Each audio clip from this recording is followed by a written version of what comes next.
For a long time, there's been a massive wall standing between you and the content you actually want to create. David Muir, ABC's World News Tonight, America's most watched newscast. Now streaming same day with all the breaking news of the day on Disney Plus. Most watched, most trusted. Now on Disney Plus every night. Tonight, breaking news. The death toll rising. The grim search at this hour for 9 workers missing and presumed dead following a horrific chemical accident at a pulp and paper mill. And another worker critically injured, dying today at the hospital. Images showing the extent of the damage to the facility.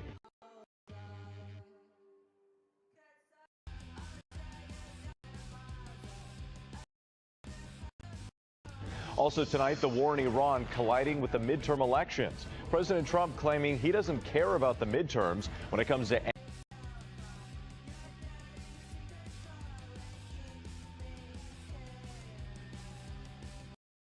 ending the war and reopening the Strait of Hormuz. The president claiming Iran is negotiating on fumes.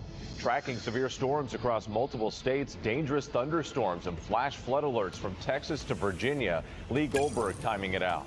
Dramatic new images. The race against time to rescue 5 miners found trapped inside a treacherous and flooded cave for a week. 2 still missing. New evidence in the disturbing cruise ship murder. The 18-year-old girl allegedly killed by her stepbrother. What prosecutors have now revealed. Friends star Matthew Perry's assistant sentenced to years in prison for injecting him with the ketamine that led to his death. The Trump administration's push to keep the Ebola outbreak from reaching the U.S. Secretary of State Marco Rubio insisting no Ebola cases will be allowed into the country, including infected American citizens. Tonight, the NFL star arrested. The serious allegations made against him, what prosecutors are now saying. The startling moment, a sea lion jumps onto a canoe during a race across the bay. And America Strong tonight. INAL with 2 syllables? That is correct. The tension, the stress, the triumph as the Scripps Spelling Bee gets underway.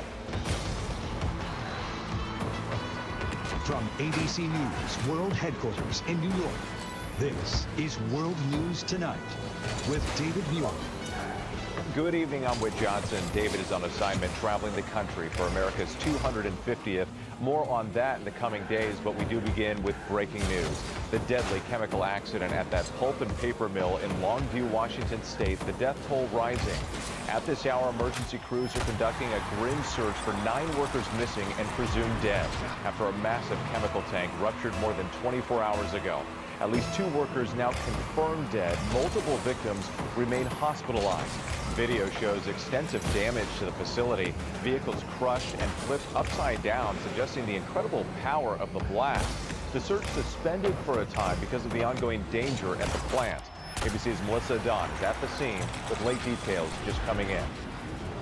Tonight, the death toll rising after a devastating industrial accident at a paper mill in Longview, Washington. We're bracing ourselves for this being the deadliest industrial tragedy in modern Washington State history. Drone video shows the damage from above. The tank crumpled, vehicles flipped and crushed. Today, authorities confirmed the 9 missing are presumed dead, and one of the critically injured died today at the hospital. Recovery efforts began earlier today, and they'll continue to be slow, methodical, and deliberate. The priority is ensuring responder safety while treating every victim with the greatest dignity, care, and respect as possible. The 900,000-gallon tank at the Nippon Dynawave Packaging Company was filled with deadly chemicals used to make paper when it ruptured early Tuesday. Overnight, a vigil as this tight-knit community held each other and cried. Families waited for word. I can't answer for how these families are feeling, but I can say that just from my grief, that what they're feeling is the most heart-wrenching, gut-wrenching pain that anyone could ever experience. The first victim identified, Gilbert Bernal, a father and grandfather. Daughter Giovanna writing, "My heart is shattered knowing that their time was cut short, but my son will always know how incredible his grandpa was. He truly was a one of a kind." The EPA is here on the ground in Longview investigating the potential impacts to the air and water quality. This as the National Guard has been activated and a federal investigation is underway as this recovery effort painfully continues. And still a difficult wait for those families. Melissa Don, we appreciate it. Now to the war in Iran and the midterm elections. After a big primary victory in Texas, President Trump meeting with cabinet members at the White House, claiming he doesn't care about the midterms when it comes to Iran and the Strait of Hormuz. The president says Iran is negotiating on fumes. ABC's Rachel Scott at the White House tonight. Tonight, the U.S. launching new strikes on Iran, targeting a military site and Iranian drones that were threatening U.S. forces near the Strait of Hormuz. Last night was incredible. It comes just hours after President Trump, fresh off a string of Republican primary victories, insisted November's midterm election will not have any impact on his strategy to end the war in Iran. They thought they were going to outweight me, we'll outweigh him. He's got the midterms. I don't care about the midterms. Look what happened last night. That was the prelude to the midterms. People understand it. Texas Attorney General Ken Paxton easily defeating four-term Senator John Cornyn in the GOP runoff after securing a last-minute endorsement from President Trump. President Trump is the leader of our party, and his endorsement in this is the most powerful force in politics. It's the latest example of the president using his power and influence to oust incumbents who have been critical of him, from Thomas Massie in Kentucky to Bill Cassidy in Louisiana. But polls show Americans are growing increasingly dissatisfied with the economy. Gas prices now $4.42, up $1.48 since the war began, hitting a 4-year high over Memorial Day weekend. At a cabinet meeting today, the president telling me those prices will come down when the war ends, but he's not in a hurry. You said that you're in no rush to make a deal, but with gas prices that are still high across the country, people are paying more for travel. Does that give you more urgency to make a deal? Why doesn't it? Well, I'll tell you, the primary urgency, I said this, it wasn't covered properly, but the primary urgency is that we can't let Iran have a nuclear weapon. But at the same time, we have a tremendous amount of oil, gas, coal. President Trump insists Iran is negotiating on fumes, rejecting the regime's demands to take control over the Strait of Hormuz in coordination with Oman. The president even threatening that key U.S. ally in the Middle East. Would you accept a short-term deal that allows Iran and Oman to control the strait? No, the strait's going to be open to everybody. And who would control it? It's international waters. Nobody's going to control it. We're going to watch over it. We'll watch over it, but nobody's going to control it. And Oman will behave just like everybody else, and we'll have to blow them up. They understand that. They'll be fine. And wait, tonight, the Senate's top Republican saying the party needs to prove that it can focus on two things, the war in Iran, but also the economic issues that he believes will be front and center in this midterm election. Okay, Rachel Scott at the White House tonight. Turning now to the CDC push to screen travelers arriving at 3 U.S. airports from Ebola-infected countries. New York's JFK now added to that list. Secretary of State Marco Rubio insisting no Ebola cases will be allowed into the country, including infected American citizens. Here's ABC's Faith Abube. Tonight, the Trump administration vowing to keep the Ebola outbreak now ravaging parts of Central Africa away from the United States. We cannot and will not allow any cases of Ebola to enter the United States. The White House saying Americans exposed to the virus in the DRC will be sent to a health facility in Kenya for monitoring instead of being flown back to the U.S. But the Union for the U.S. Foreign Service pushing back, calling the decision a stark departure from prior outbreaks where Americans were repatriated and monitored at specialized U.S. treatment facilities. Starting tomorrow, New York's JFK Airport will become only the 4th entry point for Americans flying home from the Ebola hot zone. Meantime, doctors at the epicenter of the outbreak sounding the alarm as the death toll rises. What we are facing here, the outbreak is out of control. And where U.S. officials expect the facility in Kenya to be ready in about a week, they say it's a shorter transfer with fewer risks. Faith Abube, our thanks to you. We move on now to severe storms across multiple states, dangerous thunderstorms and flash flood alerts from Texas to Virginia, sheets of rain coming down in south central Texas. Drivers trying to navigate the blinding downpours, heavy rain and strong winds in Douglas, Georgia as well. Lawn furniture and children's toys you can see blown across the yard. Let's get right to ABC's senior meteorologist Lee Goldberg. And Lee, the rain expected to last through the weekend. Unfortunately, with the front winding its way through the south, multiple rounds of rain expected. In the meantime, a few trouble spots to tell you about. First, we've been tracking storms all day from Charleston, West Virginia to Virginia Beach. Severe storms closing in on Richmond right now. A watch goes through 9 o'clock tonight, damaging winds the concern. To the flash flood threat, 2 pockets, Ohio Valley and the Gulf Coast. Rainfall rates 1 to 2 inches an hour. Watches go through late tonight. The active pattern stays in the south through the weekend. 2 to 4 inches of rain widespread from Kansas to Florida. Needed rain, but a wet start to summer in the south. Whit. All right, Lee, thank you for that. Overseas tonight, dramatic new images. The race against time to rescue 5 miners found trapped inside a treacherous and flooded cave for a week. 2 other miners still missing. Here's ABC's Britt Clenna.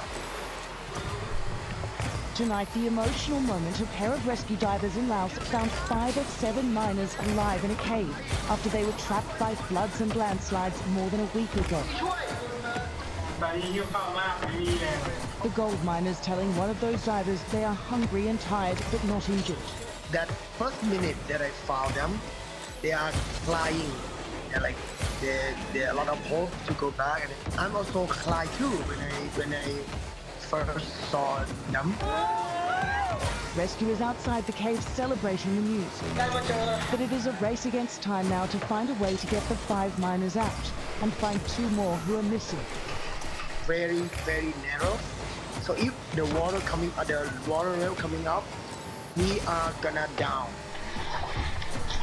Those divers forced to squeeze through some of the narrowest tunnels they've ever seen, just 20 by 20 inches, carrying oxygen tanks and supplies. Today, they left the trapped group with power gel, electrolytes and water. These rescuers are part of the same team who in 2018 rescued youth soccer players from the cave in Thailand after 18 days as the world watched and waited. Tonight, they're warning the mission to save these miners may be even more complicated. And with the rescue diver we spoke to, he told us that these miners appeared calm, but warned this complex operation, it could take days. And as you noted, race against time. Britt Clenna, thank you. New evidence tonight in the disturbing cruise ship murder. An 18-year-old girl allegedly killed by her stepbrother. Her body found under a bed in the cabin, hidden by blankets and life jackets. What prosecutors have now revealed. Here's ABC's Victor Okenda. Today, the Florida teenager charged with sexually assaulting and killing his 18-year-old stepsister on a Carnival cruise appearing in court. A federal judge ruling Timothy Hudson, now 16 years old, can remain with family ahead of his trial for the murder of Anna Kepner. It comes as we get a more detailed picture of what prosecutors say happened that night on the cruise last November. Anna and her stepbrother were both in their stateroom starting around 7:40 p.m., according to newly unsealed documents. Prosecutors say CCTV shows Timothy leaving at 10 p.m., looking left and right down the hallway, appearing to check if there was anyone in the hallway. The video then allegedly shows a third sibling trying to get back into the room they shared after midnight, but Timothy makes him wait before allowing him in. Prosecutors adding Anna's body was found the next day. It appeared that someone had tried to hide her, again by partially putting her underneath the bed. I sat down with Anna's grandparents shortly after her death, who told me she was close with her stepbrother. He was a good student. Played soccer. He played soccer, very quiet young man. He had demons, I think, in his past, and he was trying to deal with those. Timothy Hudson has pleaded not guilty. Tonight, Anna's dad tells ABC News, I want him in custody, I want him to be held accountable and face justice. Whit. Okay, Victor Okendo, thank you very much. Now to Friends star Matthew Perry's former assistant, sentenced to more than 3 years in prison. His offenses include injecting Perry with a fatal dose of ketamine in 2023. ABC's Trevor Ault is in Los Angeles. And Trevor, this was the last defendant in this case. That's right, Whit, and Matthew Perry's family says his live-in assistant betrayed him. Kenneth Iwamasa now sentenced to about 3.5 years in prison. Prosecutors say he frequently obtained and injected Perry with ketamine, including 3 lethal doses the day the Friends star died. Now, Iwamasa pleaded guilty to distribution of ketamine, and he was a key witness in the case, but that was only after prosecutors say he first lied about the injections and tampered with evidence, including changing Perry's passwords after his death. Matthew Perry's mother wrote to the judge, "We trusted a man without a conscience, and my son paid the price." Whit. All right, Trevor Ault, thank you for that.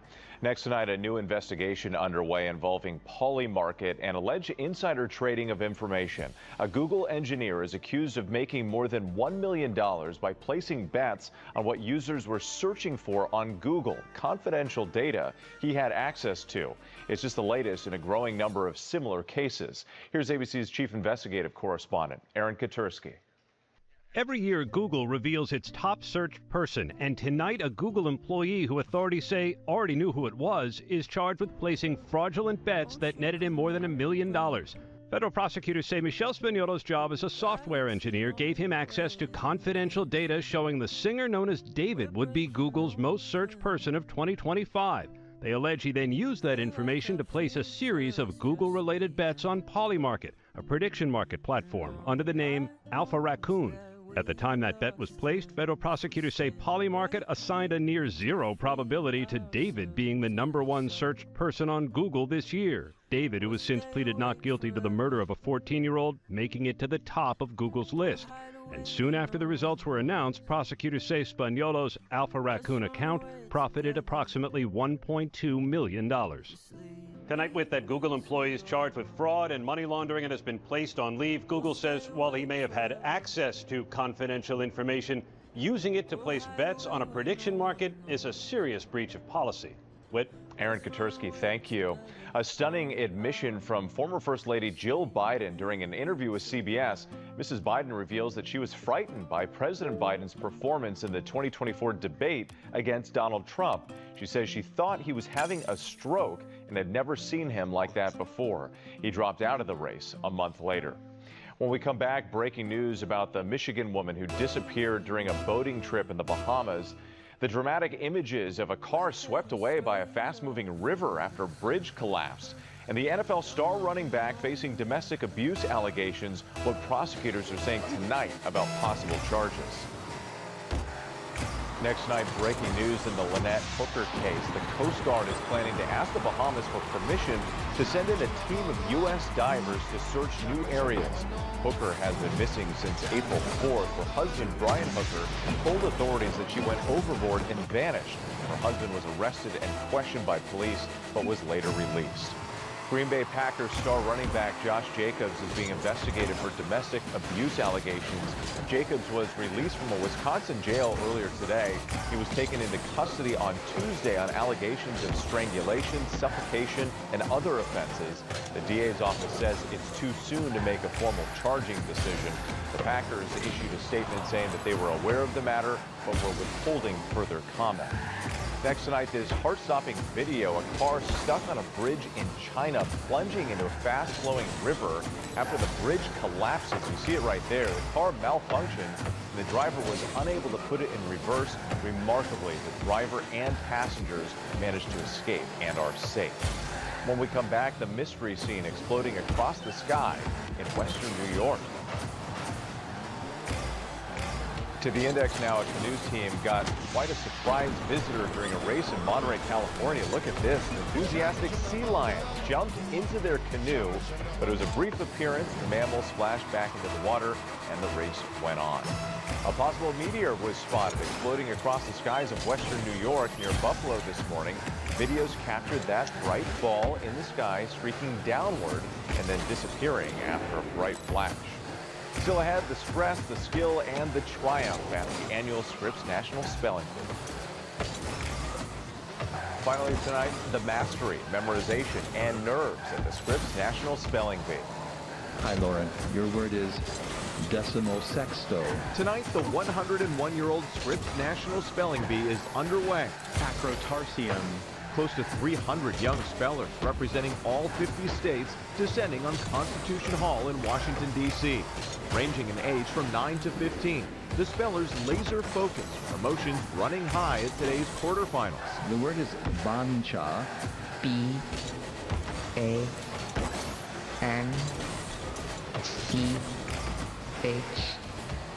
bancha. That is correct. Thank you. Some creative contestants using their hands like an air keyboard. Like home, And each year the words all the more challenging. Here it comes. It's pseudepigraphy. Your word is nursery. Can I have all the information, please? Leo, your word is cybrarian. Cybrarian. C-Y-B-R-A-R-I-A-N.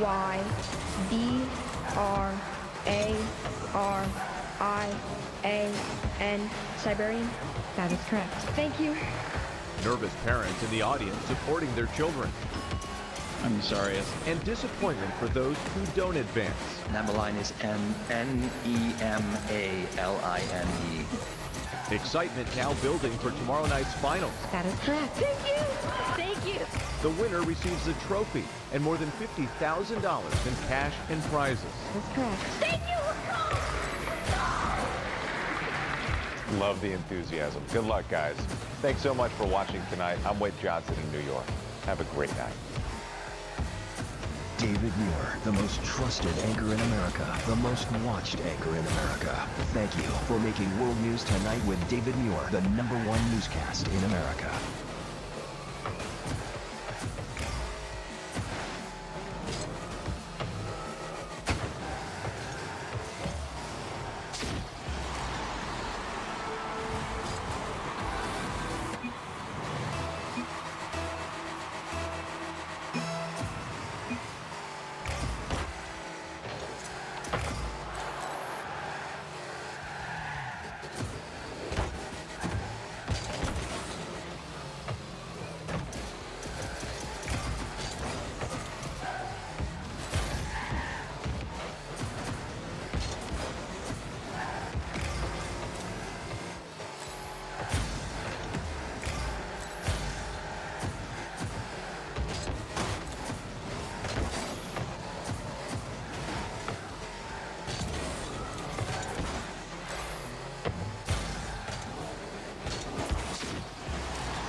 Fuck.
way.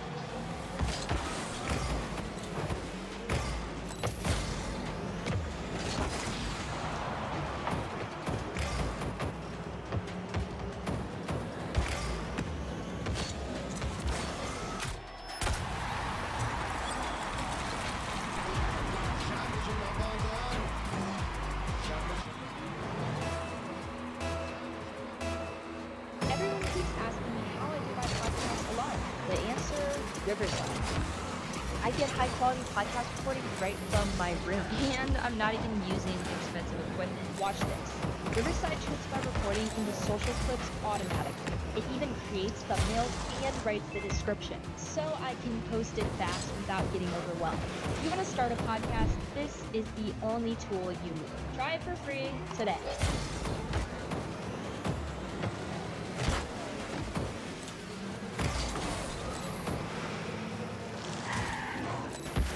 It turns out that AI was missing something. You, and Wix Harmony figured that out. Okay, this is where you start. Basically, it's creating the same way that you think. I type in, I need a site for my surf brand. It should feel adventurous and exciting. And now I'm looking at the business.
Watch this. This is great. But that the United States would cave in to Iran terror regime that controls now also the Hormuz passway and the terror ring that it created in the Middle East. Maybe it will be even worse for any citizens in the world, not only in Israel, but also in the United States. And this is exactly what Donald Trump said. He said that the United States would have been in danger. So you don't believe Donald Trump? I don't believe Donald Trump, and I also think as an Israeli, you should pause before using the phrase terror regime, since you live in a country that just murdered thousands of children in Gaza. We should all pull back a little bit on the... Wow. So this is going out on Israeli television. That's the beauty of this.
Bar.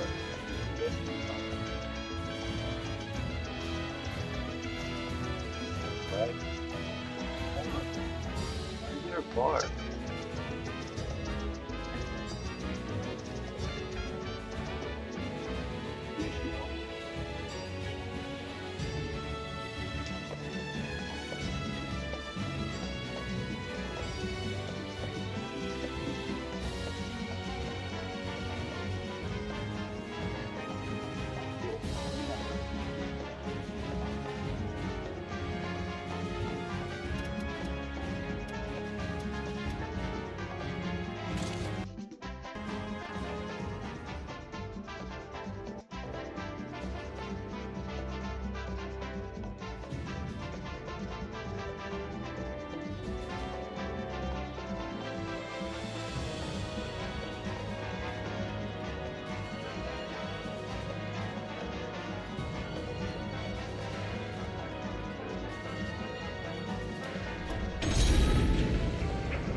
Grainger makes it easy to find and order the products your team depends on around the clock.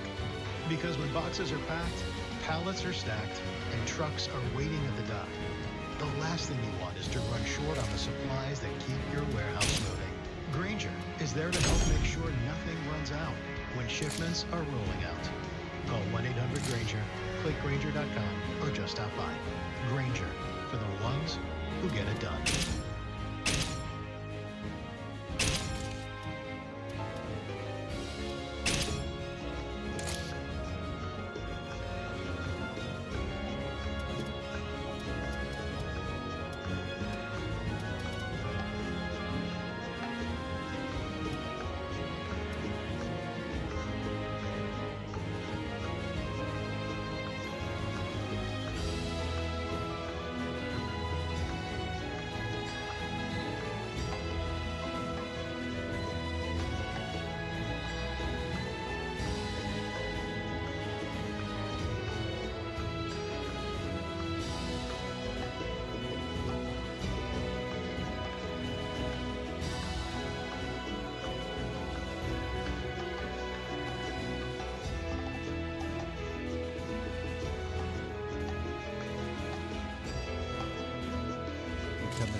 Went after this. You can tell them, and I'm gonna talk about something. Yeah, you want me to grab that? Hi everybody, welcome to today's show. I got a cold. It's been kicking my ass, but I think I'm gonna be okay. I think the worst of it is behind me. The worst of it was Monday and Tuesday. Ooh, that was rough. What's the update on your kidney? People want to know. Get this. Get a load of this. I'm supposed to have a kidney operation on Wednesday. Next Wednesday? 10th. Oh, or June 10th. Sorry. And so they scheduled it. The doctor's like, he's looking at my CT scan. And he goes, yeah, there it is. I go, I've been having a lot of pain. Like a kidney pain. Like when I had my kidney attack the first time, but not as bad. And I go, so I want to get this out before I have an emergency and I'm on an airplane or something. And he's like, okay, yeah. And he holds up the CT scan. He goes, well, it's at the bottom, so it should. I go, that's from last year, right? That's from last May. And he's like, oh yeah, this is, yeah, you're right. This old. He said, well, let's get a new one. So I'm like, okay, can we schedule the operation? And he's like, yeah, I'll put it on. I'll fast track it. I'll tell Marissa we'll fast track it. So Marissa calls me, and she gets me in June 10th. I'm like, okay. It's before I'm going on vacation, which I'm going on vacation in July. So I'm like, all right, as long as it doesn't mess up my vacation, that's good. He orders another CT scan to get an updated one. I get it. I talked to him yesterday, a phone conversation yesterday, phone consultation, telephone. And he's like, oh, Jimmy, it's not pulling up. Where'd you get it done? I go, I got it done at RadNet, where you told me to get it done. He's like, oh, there's something wrong with the computer. It's not pulling up your CT scan. And I'm like, okay. He says, well, but I'll just give you because they do their own summary first, the X-ray people technician or the CT technicians people, they read it and they give a report and then they send it to my doctor. And he says, well, it says that you don't have a kidney stone. What? He's like, oh, well, you probably passed it. I go, come on. What are the chances? He said, well, you were having pain, right? I said, yeah, but it wasn't like I'm passing a kidney stone pain. It was like, hey, you might be getting ready to pass one. And he says, yeah. He goes, well, oh, hang on, let me try another computer. He calls me back. He goes, yeah, I can't pull it up. He goes, so I'm just going to go with their conclusion. And he said, so we'll cancel your operation. He goes, we're going to give you that other operation, which is an operation on my prostate. I said, yeah, I don't need that. Because he gave me Flomax. I was having low flow, which is frustrating as hell. And so now I take one Flomax a day, and I got regular flow. And I said, yeah, the Flomax worked. I don't want the... Oh, by the way, wait till I tell you what he tells me about. He goes, he's going to give me this operation. He goes, yeah, we go in. It's called a TURP, T-U-R-P, and, we just take a little bit of we widen it out so you can pee better. And you don't have this problem. And then he kind of says, like, I'm like, oh, okay. I go, is it a big deal? He goes, no, it's not a big deal. Then he goes, just that when you ejaculate, it's going to go, nothing's going to come out. It's going to go into your what? bladder. I go, what? He's like, yeah, it's not a big deal. I go, what? He goes, so now my dick's going to be a whistle? It's not, might not be a big deal to you, boss. That's a big deal to me. So anyway, so when he said, yeah, we'll just do the TURP now instead of doing your kidney. I said, no, I don't need the TURP because I got the Flomax. He's like, okay, well, I'll see you in 6 months. So at the RadNet place, they gave me a CD of my scan. So I'm going to run that over to him tomorrow, see what happens. Anyway, I went to Atlanta. So there you go. There you got the update on my kidney. According to the people, I don't have a kidney stone. I must have peed. I've been taking medicine that's supposed to shrink it. It's supposed to help break it up. And apparently that did. Apparently. So, but I don't feel safe without my... Anyway. So we went to Atlanta. The reason why people are like, what's going on with Atlanta? Why doesn't Jimmy want to go back to Atlanta? It's because they weren't buying tickets. It's a huge city. I had more tickets sold in Raleigh, which is a much smaller city than Atlanta, than I did. I had 86 tickets sold as of last Wednesday. And I'm like, what in the F? I was supposed to do 2 shows in Atlanta. And so that's why I said, hey, this is my one and only time. You want to come see me, come see me. Well, apparently everybody bought tickets on the last 2 days. Because we showed up and it was almost sold out. 267 people showed up. So almost. What an audience! And it was here's the end. And I love it. I love you. Oh, hey, hang on.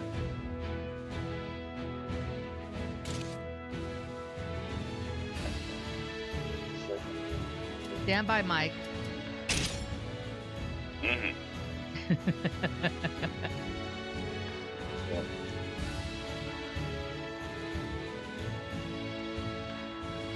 So here was the end of the show in Atlanta. I'll just show you that.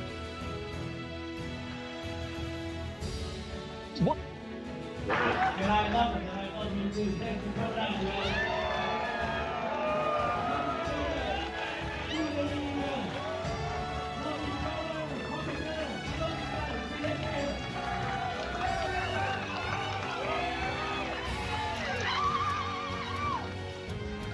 I love you, Rowdy. I'll see you next year. Love you, Comer.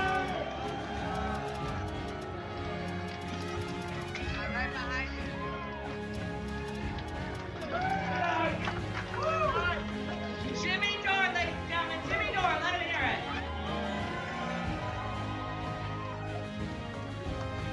So it turns out all as well as that ends well. So it turns out I will go back to Atlanta. Just buy your tickets a little faster next time. It wasn't in the city again. It was like 25 minutes north of the city in a place called Alpharetta, which is a nice suburb. But I was staying in Bucktown, which is right in the heart of Atlanta. I love Atlanta, the city. What is going on? I'm trying to wear this. I don't know. Oh, hook me up. So anyway, so Atlanta was amazing. So was Raleigh. Raleigh, we got to have dinner with Ray McGovern. He's quite a fellow. And got a little choked up talking with Ray McGovern. But other than that. Anyway, let's get to it. Mike McRae's here, the world's premier voice impressionist. Hi, Mike. How are you? Hey, Jimmy. I'm good. How are you doing? Well, I think we know, actually. All right, let's get to it, huh? Hey, this is Jimmy. Who's this? Hi, Jimmy. This is Texas State Representative James Tallarico. Ha ha ha ha. Representative Tallarico, thanks for calling. Very nice to meet you. Thank you, and likewise. I'm glad I can be on your show, and hopefully my appearance on your show will help lead us to a positive outcome this November. Yeah, sounds great. And even though you were not part of the Texas primary runoff last night, I'm almost compelled to tell you congratulations for the results. Yeah, a lot of people have been saying that, but as I've been replying, we have a long way to go until November, and I will have a lot more things publicly to say before we can have the outcome that we want. Okay, well, it appears that Ken Paxton is preparing a campaign of nothing but low-blow jabs at you. Pretty disgraceful stuff. No, absolutely he is. Clearly so. His campaign against me, just transparently, will absolutely be that I'm a wimp and faggy, basically. There's no other way to put it. I'm sorry. Whether he's using coded language or explicit language. And that doesn't bother you? No, not one bit, no. Seems to me that type of tactic might actually work in Texas, unfortunately. Oh, absolutely, it might, yes. Like he calls you James Tallarico. He says you're a vegan, but you're not, right? You eat meat? Yes, I do eat meat and other animal products like eggs and cheese in my breakfast tacos, not rather famously. Oh, well. Okay, well then I don't... But I would like to point out that there is a video of me announcing that my campaign is going vegan for moral and climate change reasons, and that we had just ordered a nice big vegan pizza for my staff. Also, I want to point out in this video I'm wearing a mask. Oh my God! What? Yeah. But you aren't vegan yourself. No, and neither is my staff, for that matter. Well, why would you do this? Jimmy, I'm not sure you understand what I've been alluding to this entire phone call. I do not want to win this election. Oh. I do not want to be the senator from Texas, and I'm doing everything in my power to lose. That video is like from 2020, but I want people to see it now. Oh, wow. Jimmy, have you ever had a vegan pizza? If not, let me assure you, that is something you give to someone you hate. Half my staff quit that day, and that was my goal. What in the world? Jimmy, look at literally everything I say. It's almost designed to discuss the average Texan. A vegan political campaign in the state perhaps most associated with beef. Jimmy, I said God was non-binary. Jesus. Yeah. God is non-binary. Now vote for me. Do I seem like someone who wants to win in Texas? No. I should certainly hope not. Not if you're wearing your thinking cap. No. Is your thinking cap on? Yep. If so, you will know I am trying to throw this whole fucking thing. But why? What possible motivation would you have to run for office this long but not want to win? Jimmy, I don't really know. I haven't thought that through, to be honest with you. This is only the first Tallarico call. I just simply haven't fleshed out the character that much. Oh, brother. Wait, hold on. I'm getting another call. This is Jimmy Dore Show. Who is this? Jimmy, it's Barack Obama. Oh, hello, Mr. President. It's, you know... Shut the fuck up, man. James, why the fuck you saying this shit? Saying what shit, Mr. President? I'm simply doing what I've always been trying to do, which is not win an election in the state of Texas. When did this start? You seemed all gung-ho about the fight when I came down there to Austin, and you and I campaigned together. Oh, Mr. President, do you hear yourself? Listen to yourself. Do you even hear yourself? I hear myself fine, goddammit. What the hell's your damn fool ass doing on about? I stood next to former President Barack Obama and ordered a breakfast taco with no meat in it. Who does that image appeal to? Nobody in Texas, I can tell you that much. The only reason I didn't order vegan pizza with you is that I would worry that you'd catch on to what I was doing. You son of a bitch. If I wanted to win in Texas, I would have ordered a brisket and motor oil taco, standing next to Joe Rogan and Dog the Bounty Hunter, wolfed it down in one bite, and then shot a cat with a gun. I know my home state, Mr. President. I know what I'm doing. Thanks for coming down. Well, I'll be a son of a bitch. You played me, you little punk-ass Peckerwood. I flew coach, player. I'm out. Later, bitches. Well, that was fun. Wow. Mr. Tallarico, I must say that you are quite a different character than the one represented in the media. I sure am, Jimmy. And you can get used to hearing a lot more of that. Plan on me calling into your show even more, doing whatever I can to tank this whole thing. But I have to go for now. I have a campaign stop in Amarillo where I'm going to talk about my plan to put puberty blockers into the drinking water so people have no choice but to really think about their gender identity and make a choice before their body begins to change. Because that's what Texans really want, choices. Wish me luck, Jimmy. Toodaloo. Oh my God. Toodaloo. Well, yeah, I mean, toodaloo. Who wants to hear that in Texas? Nobody. I know a comedian who actually used to say that. He would say toodles. Oh, that's worse. That's even worse. Okay. All right, we got to move on. Hey, this is Jimmy Dore. Hey, this is Jimmy Dore Show. Jimmy speaking. Who's this? What's up, dudes? Cash. Ah! Oh, snap. What? Okay. Hello, Director Patel. You know, I gotta be honest, I'm not sure how to respond to your greetings sometimes. Sick, dude. Okay. Well, how are you? What have you been up to? Very little, Jimmy. I'm going to be honest with you. I've not really been doing much of anything job-wise. I've been in front of Congress talking shit a few times. That was cool. But as far as solving crimes and banging dimes, at all, I'm not sure I'm using that phrase right. That aspect has been pretty quiet. No cap. Should you be, I don't know, working?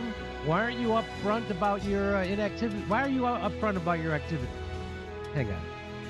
I'm still getting paid either way, dude. But that's why I haven't called in like 3 weeks. I'm not in the news anymore. My ultimate plan has been achieved, dude. They know I'm not really cut out for this position, like fucking at all. And they just quietly made it so that underlings actually run the day-to-day operation of the Bureau so I can just sort of chill. seriously clutch situation. 0 complaints. Trey bueno. Yeah, clutch for you, I suppose. That's only ever what I'm talking about, dude. So, what are you doing in your office during work hours? You know, personal projects and the like. I've been researching peptides a lot to make it onto that tip, that peptide tip. Or not, depends on how my research turns out, bro. Okay. But the main thing is I got an agent, dude. How fucking sick is that? An agent for what? Fucking acting, dude. I'm not gonna be... If I'm not gonna be the actual acting FBI director, then I'm gonna be the acting FBI director, you know what I'm saying? I gotta think about my options post-Trump, you know what I'm saying? Acting? Do you have an acting background that I'm not aware of? No, but what difference does that make? I have what casting directors crave more than anything else. I'm already famous. Yeah. And since I'm already famous for a cool tough guy thing, civil service, I'm going out for tough guy action roles. And I'm gonna fucking get them. Oh yeah, like what? Well, my agent is confident he can get me in the front door for like the most consequential auditions that are currently happening, which is the next 007. You've gotta be kidding me. You think you have a chance to be the next James Bond? Get real. Okay, Hotshot, can you explain to me why I can't be James Bond?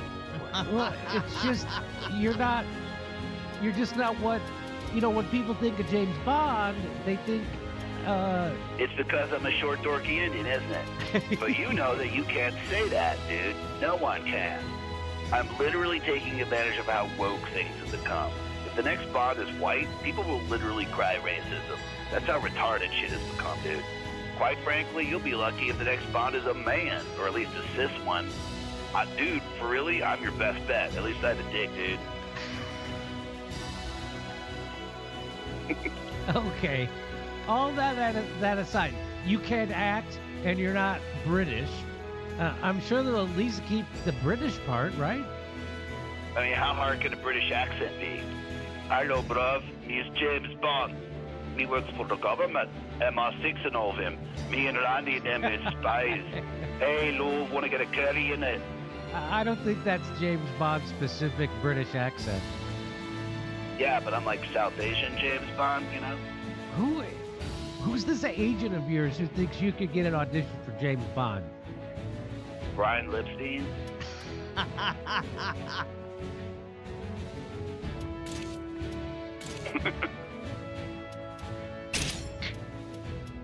I never heard of him. Who's he with? Treasury Department, works in securities fraud. Well, he's also a government employee. Yeah, he's building his agency on the side. He's got a big roster of Trump loyalists who want to go Hollywood after all this shit is over. Plus, he's got a Jewish-sounding name. It's all fucking hella legit, dude. I don't know. Remember after reality shows hit big and all of them were trying to break into legit acting after? Well, all Trump's loyalty stunt hires like me are going to try and use that spotlight in the same way. It's going to be a new wave. It's us, dude. Our time. You'll fucking see, dude. Yeah, sure.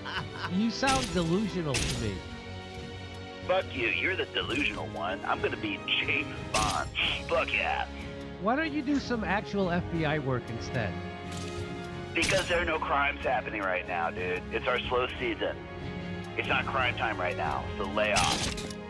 Later, dude. I gotta go over these sides. Brian told me to improvise.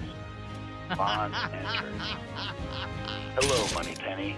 How about you get on this D? Yeah, perfect, dude. Bond tosses his derby hat across the room and lands perfectly on hat rack. Oh, fuck, dude. Do I have to do that? I can't do that, dude. Fuck, dude. I can't do this, man. I can't fucking do this. Fuck. All right, buddy. Great job as always. I'm not sure he's doing well, man. I'm kind of worried about it. I am worried about him. All right, great job, Mike McRae, as always. See you at Mike McRae Online. You got any gigs you want to plug? Not right now, but I will next week. Okay, see you next week. We got to run. Thanks, buddy. All right, bye, guys. We'll be right back. Hey, Sam Altman recently announced that ChatGPT can now reference all your past conversations. Did you know that? Do you feel comfortable knowing an AI platform has access to all your thoughts, dreams, sensitive questions, business ideas, etc.? What are they going to do with it? Introducing Venice AI. Venice AI lets you use AI without handing over your sensitive information. Venice utilizes leading open source AI models to deliver text, code, and image generation to your web browser. There's no downloads, no installations of anything. They don't spy on you or censor the AI. Messages are encrypted and your conversation history stored only in your browser. AI can be extremely valuable, but we shouldn't need to give up your privacy to use it. Their Pro plan unlocks the full platform and features including PDF uploads for summaries or insights, the ability to turn off safe mode for unhindered image generation, and the ability to change how Venice interacts with you by modifying the system prompt, limitless text, and high image limits. It will generate images Grok won't allow me to generate. Here's an example. Ready? Hey, please generate an image of a baby getting vaccinated. And there it is. They did it. There it is. So that Grok won't do that. So if you want to use AI without fear of handing over your most intimate thoughts to a corporation or the government, you can get 20% off a Pro plan using my link, venice.ai/Jimmy. And the code is Jimmy.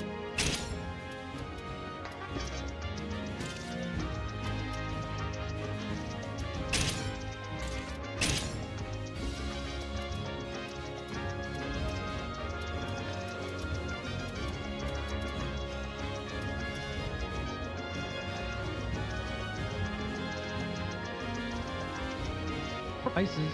With Base 44, a simple sentence becomes your website. Like the above phone and the creator of the hashtag Take Back Our Tech educational initiative, his work empowers individuals to reclaim digital independence through pro-privacy, open source software, and secure communication services. Welcome to the show, Hakif Anwar. How are you doing, buddy? Thanks for coming. Hey, Jimmy. It's good to finally meet you, and excited to be here. Thanks for having me on. So, tell us what this is all about. What are the things you're worried about, and how does your technology fix it? Yeah, so I wanted to chat with you about the data center issue because I think that's the most important issue we're facing right now, and I don't think people realize how their phone and laptop fits into it. So tell me how it fits into it. So, yeah, for the past 6 months, I've been working on something called the AI Data Center Map. It's a list of all the data centers in the United States. You can visit it at AI-datacentermap.org. Here I have it right here. Here it is. Right. So tell me what I'm looking at. Yeah. So in 2025, 6 companies spent $2.5 trillion on data center projects. That's Project Stargate, OpenAI, Amazon, Google, Microsoft, Meta, and then everyone else piled on. This is, speculation or greediness from these other real estate developers. So everyone jumped into data centers. And what we're looking at now is that from data from this map, which I believe to be the most comprehensive resource on the subject, we're looking at 384 hyperscalers that have already been built, using about 10% of the total U.S. power demand, and that's at a low floor. And we're only about halfway through this build out. There are another 300 data centers planned. And so, what are the? So you're saying that the data centers that are already built are now using 10% of the power in the United States? Yeah, that's the floor. They probably use more, but yeah. So there's 35% of these already built data centers. I don't have data for. So this map is to help crowdsource that information. So yeah, out of the 300 that are remaining to be built, the AI power use will quadruple, and then at that point it'll get to 40% of the U.S. power supply. But Kevin O'Leary tells us that they're building their own power plants around these data centers. What do you say to that? I have lots of doubts about that. One, it's impossible to build so much power. It simply cannot happen, right? Already we're looking at the amount of data centers that are already built. That would be 12 full-size nuclear plants to power it. So realistically, yeah, they'll offset some of the electricity. A lot of these developers are building on-site nuclear or hydroelectric or all these different things, but in reality, they're going to be pulling from the grid too. And we're already seeing major backups in grid interconnection. So in the Northeast, we're seeing the wholesale power costs triple, actually, and we're also seeing that in ERCOT. So it's impossible to say that they'll offset it with the power they build.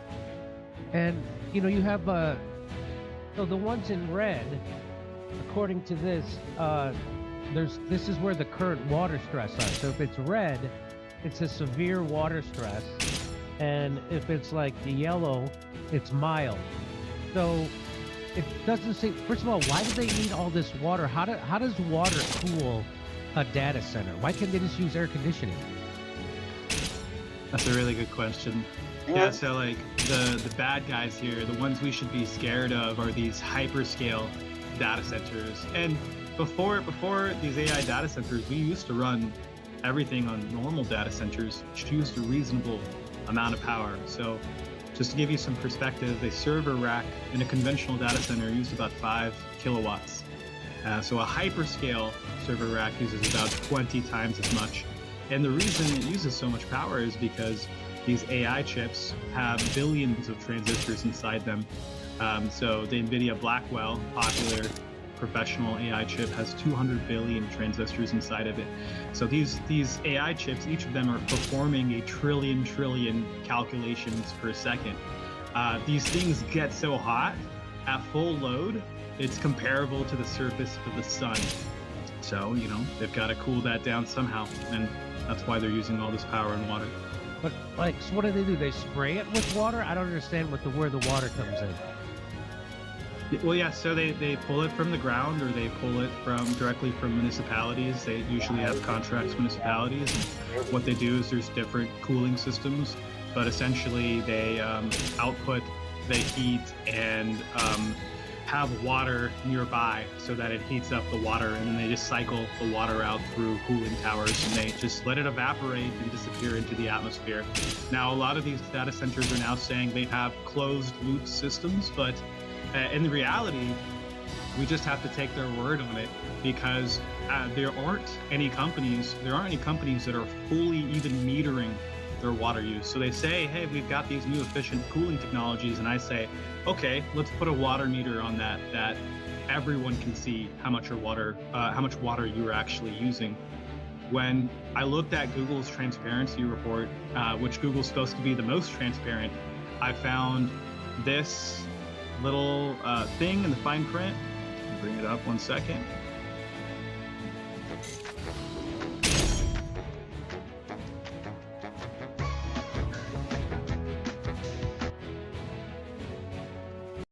So DARPA actually did not invent it, that those other people did. They just did it while they were working for the government. That's what this guy's saying. But well, I mean, whatever. They're all scum. They've all been trying to find a way to get rid of workers. You know, this has been the quest the entire time, and it can make you more like an AI.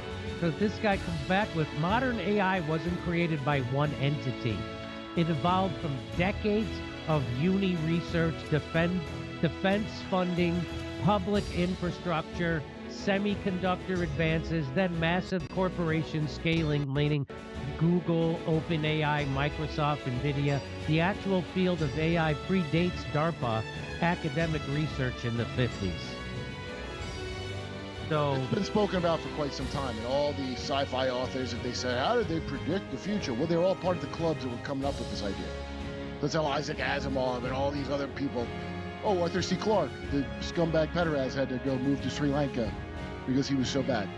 Imagine being too much of a pederast to live in England. Imagine how bad you must be. That you got to get out of the UK. So Grok, tell us which PDF files made AI. Just tell us. All right. Why is Marvin Minsky called the father of AI then? Yeah, because he's a. They're the ones in charge of molesting it, I guess. Once it came. Well, now anybody can get a laser, but not to break into Fort Knox. Instead, just to make their cat look stupid. So, it's all DARPA. The vaccines are DARPA. Yeah. Almost like there's one plan that everybody just feeds into, and if you're not in on it, you're not in on it. You can sit outside like a chump. Yeah. All right. You want to hear my jokes about this that are not AI? Come see me in Tacoma. Hey, we're going to be June 19th. We're doing a panel show in Los Angeles, right on Sushi Row on Ventura Boulevard. That's June 19th, 7:30 show. It's a Friday at the Spotlight Cabaret. Come see us. Go to jimmydore.com. There's only 100 tickets. We're going to have celebrity panel. Who will be on that panel? Who knows? Will it be Candace Owens? I don't know. Will it be? Who will it be? Will it be Dr. Drew? I don't know. Who will be on it? Will it be the new star of the Mystery Boys podcast, Kurt Metzger? Maybe. Challenge your limits. It's a mystery. It's a mystery. Well, we're going to have a mystery panel of celebrity guests. That's June 19th. Only 100 tickets. Go to jimmydore.com. And then we'll be in Levittown, New York. I let them talk me into doing 2 shows in Levittown. Like I let them talk me into doing 2 shows in Atlanta. So don't make me look like an idiot. Come see me. Don't make a fuck out of me. Don't make a fuck out of me. Come see me June 26th, 27th in Levittown, New York. And then we're going to be in Chicago. Be at Rosemont, Illinois in September, and in Chicago in September, 18, 19, and 20. Go to jimmydore.com. Let your desire for victory take you beyond Jimmy, do you want to do one more story and then Rumble? Battle 1. Fight! You go to Rumble. Oh, ladies and gentlemen, get ready to rumble. Let me make sure that got it.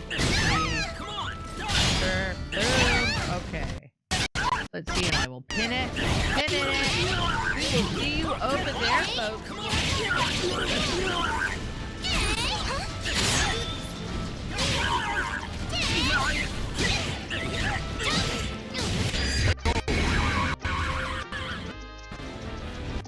Battle 2. Fight!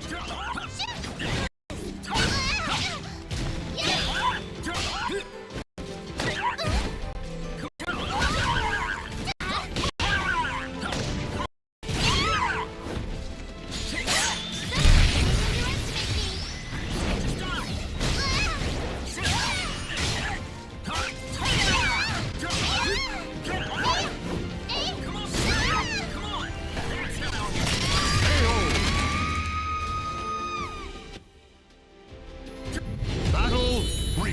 Fight! Oh, yeah. Nitro.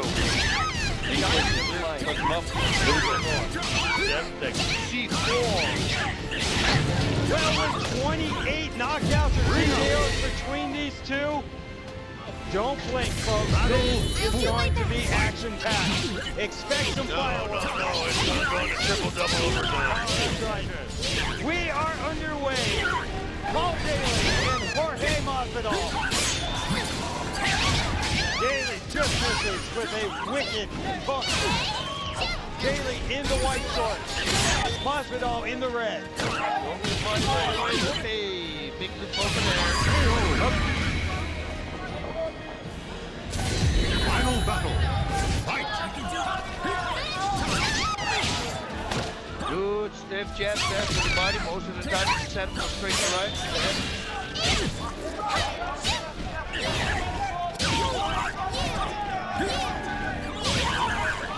This is Daly. Daly will want to keep this standing up the entire time. Nice body shot there. That's my favorite combination. Left one to the head and then the left shot. Looks like Masvidal's still on weight. Really about 20. Yeah.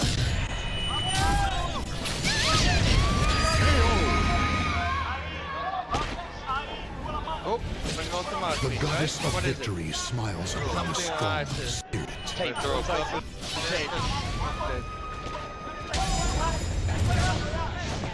Referee Jerry Hatley all over it. continue. No, Paul Daly wants to come in here after being cut by the UFC. It's a strange situation as he slips down. Really wants to come in here, establish himself. Look there. As I said, this is a guy who is close to a title fight in the promotion. Has a great opportunity here in Shark Fights.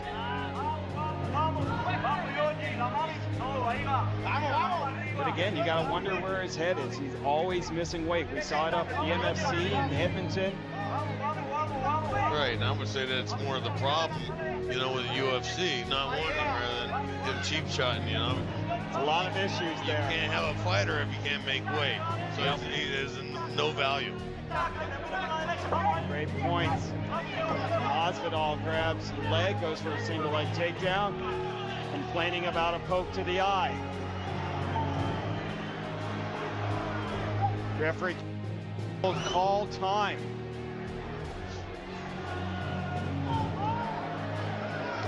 Takes a look and restarts him. Should have taken a little bit more time than that, you know. Daly picks up right where he left off, moving forward.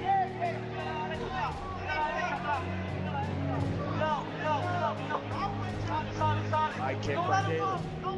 Masvidal still has to pull the trigger, right? No. It's not.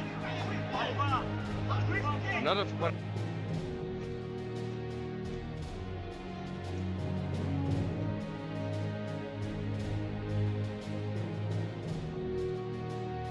My favorite it's the problem with his left foot, you know.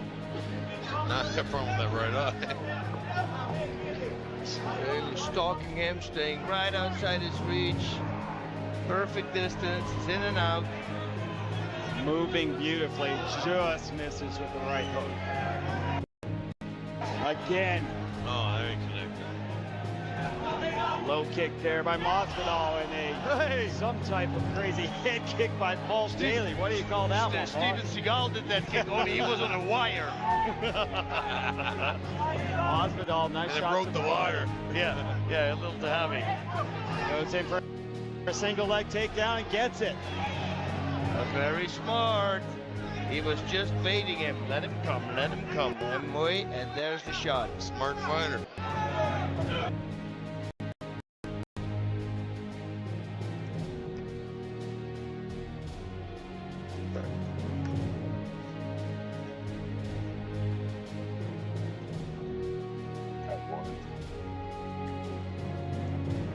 Warning, Steve is a trained professional. Do not attempt anything you see on this page.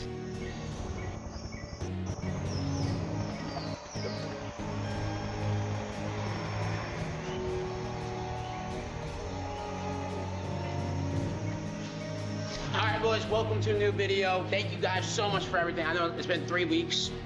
Look kind of different. A lot of shit can happen in 3 weeks, right? So we are going to marry my best friend's mom, Toby. We're gonna go have a bachelor party, go have fun. You know, before you get married, you gotta lock down and you gotta be that one person, you gotta be a husband. And I've always wanted to be Robert Downey Jr., you know what I'm saying? So I was like, fuck a bachelor party. For one day, before I get married, I'm gonna be Robert Downey Jr. What, isn't he like a sick actor? Yeah. I mean, you don't talk like this. I think we're remaking the movie Soul Man. Yeah. Go watch the movie Soul Man. The white guy turned black. He wanted to go to college. It was a great, funny comedy film in the 80s called Soul Man. So we're remaking it. That's Wait, I'm not black. I'm Robert Downey Jr. Well, we all black, because we come from the equator. But you've been out in Nevada sun for a long time. It's hot out here. So you got a great tan, my guy. Yeah, thank you. What the hell happened to you? My birthday is Sunday. I've been praying to God to be white for just one day. Thanks to Steve and Stanley. They've given me a white buddy pass so I can be white for a day, so I can see what it feels like to be white, man. So I hope y'all tune in. I'm gonna be extreme white. And if I get mad at a nigga, I'm gonna say nigger. N-I-G-G-E-R, nigga. Damn. Fuck, that's so cool. Because nowadays, black people can be white, no problem, but it's like white people can't do that. So I just went with Robert Downey Jr. because he was playing a character. I was gonna play a character. I was like, I'll be RDJ Jr., dude. I'm playing Clayton Bixby. If Dave Chappelle can do it, I can do it. I just had a great comedy show last night, so we bringing back satire comedy. You can't be mad at us, man. You're gonna laugh about it, I promise.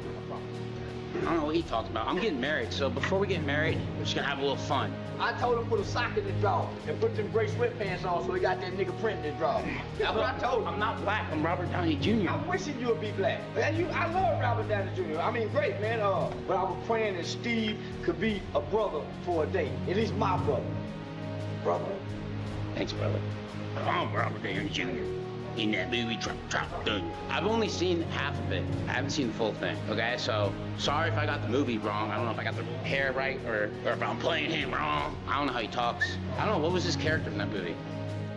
Everybody knows you never go full retard. You was farting in bathtubs, laughing your ass off.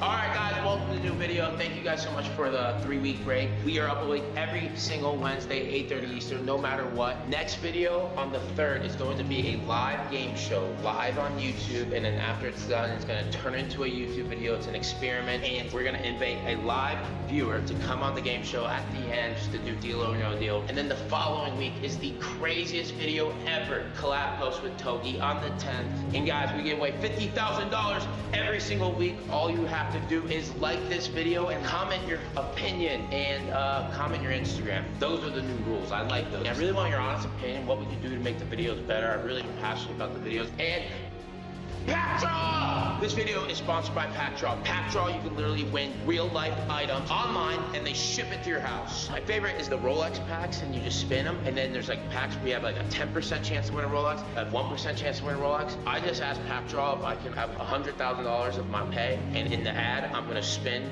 Rolex packs, and in my head, I was gonna rob their ass, right? I lost everything.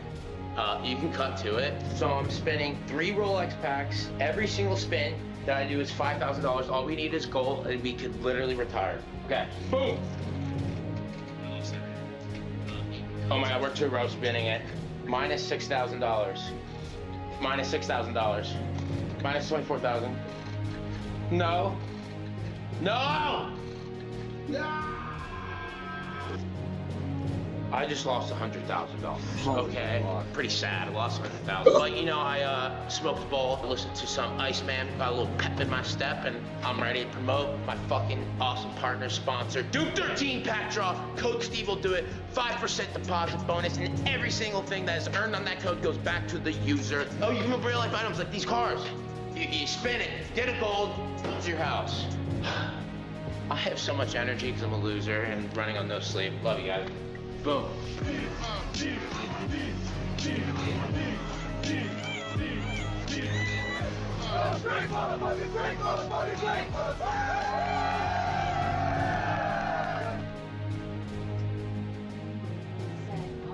Watch. Alright, when a Hellcat I was just about to say that this was like Vegas was treating us well, it was good. Yeah. But he's unhappy about the prostitution. It's definitely not what they promoted to be. You ever been to Hong Kong?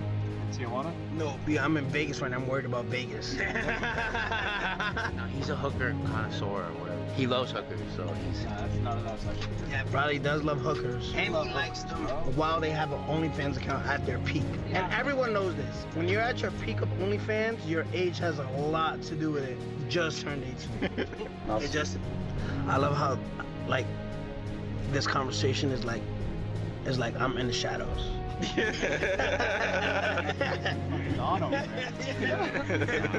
I'm listening. No, I'll give it to Don. When you watch To Catch a Predator, you never see no brothers, bro. Never. Like, Brad, you got no black friends. No, Brad, I never seen you with a black guy. That's all a lie. Show me a picture right now, Brad, of a black guy that has a subscription at your gym. Okay. No, that's a black and white picture. I wish there are at gym either. Why not? When you say moving weight, they start bringing out drugs and shit. Like, say less. Brad said it with an accent. Brad, you're racist as fuck. Brad said, say less. Hey, you took it too far, Brad. We were joking. Hold on. Let me get it started. BB with the Robins, looking all retarded. BB sagging, fly like a dragon. Bitch suck my dick, cause I fly like Aladdin. Yo, bro. Sir, no feeling, please.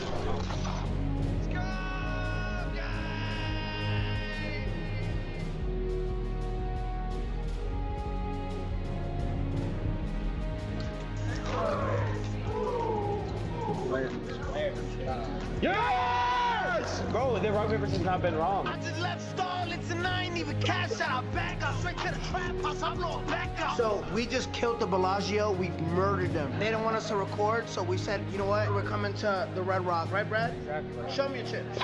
Bellagio was so mad they didn't even let him cash out. But they let me gamble. Yeah, bro, come Baccarat's hot. All right, come on, Don. 1, 2, 3, go.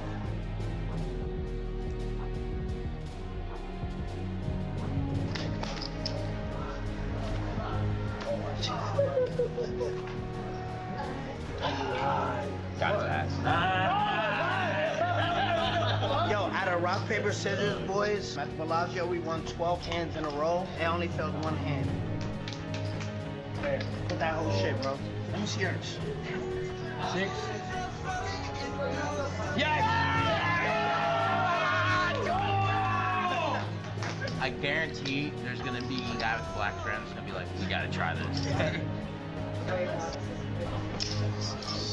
Okay, 6, bro. One big hand? It's one player. All right. Player. Oh. Wait, Steve. I think you should just go 10. No, what is that? All right, let's go. Come on, let's go national. We're good. Reduce, please. Hey, he draws now. Oh! Devastation. I told you guys. All right, guys. Today we're letting a homeless man take charge of my credit card for the entire day. But we're filming with Charleston White, so he's late because he's black. And while we're waiting for him, we're playing blackjack. We did 2 5K hands. We had 2 splits and then a double, a split and a double. So this 10K hand turned into 10, 20, 30K against the 4. All right. Plus 12. Baby. Fuck! Oh my God. It's the sickest thing I've ever seen in my life. Alright, so we're down like 65. Down 65? What? No, down 65. Okay. Because color people time. Challenge your limits. But we'll try to win this back real quick, and then, yeah, we're gonna let a homeless person use my card, and they can buy whatever they want throughout the day. But the thing is, I always help out homeless people, but they always end up buying drugs. That helps from there. You don't know what a good high does for a person that's sleeping on concrete. If that helps them get through the day, then hey. Battle. Because I was looking at this is a Hail Mary, a 30K. 16. 10. We're out. Alright, let's get it.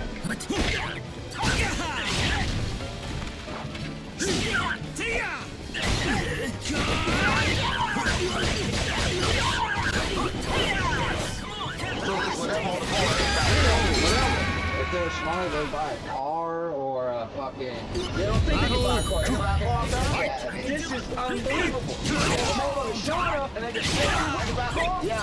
They ain't gonna think this is a car. We're gonna take, let's call it mine. Dollar General. Walmart. Niggas take mine for the Battle.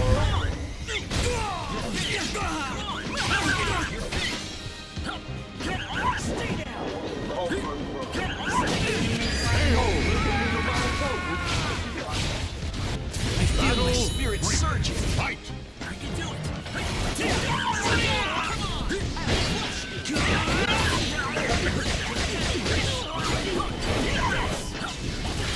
Wait, what about this guy?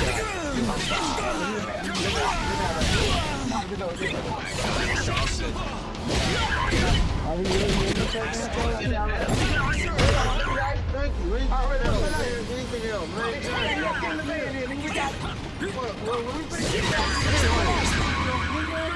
Oh, I can't get kidnapped. Come on, man. Do you believe in God? Yeah. Come on. First of all, what's your name? Jane? Yeah. Or did you have children? One girl, she's like 40 years old. She's 40 years old? Where you from? Originally, I was born in China.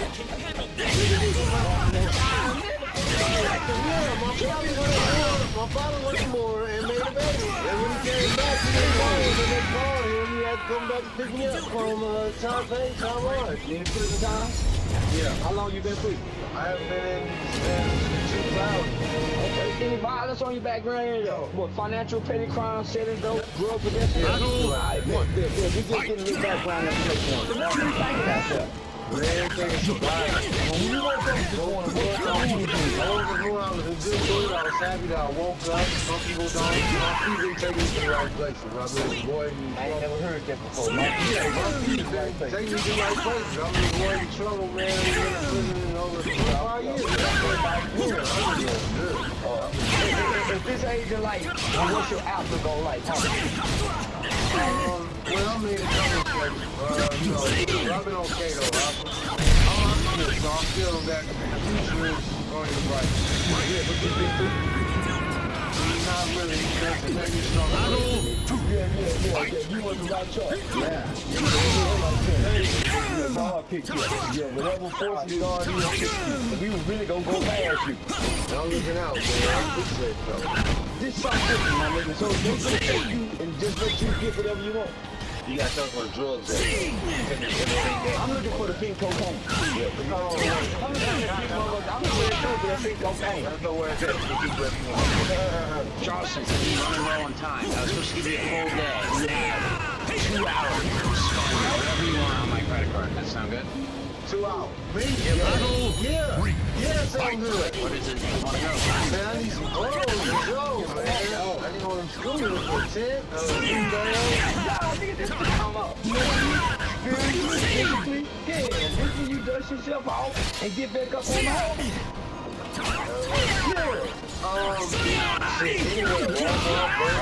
I mean, anywhere like that, bring me up. Walmart.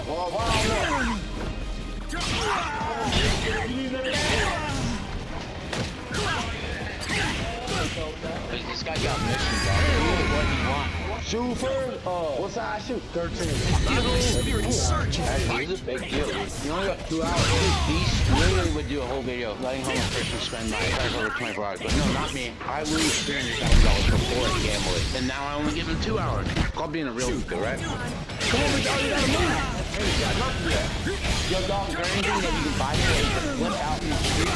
I'm not trying to do that. It's legal. It's legal. I just need a tent and a really shoe. What's the tent? I'm trying to find a tent. There we go. You got one right there? Come on now. Fire. You need one of them things to pull shit in? Oh, yeah.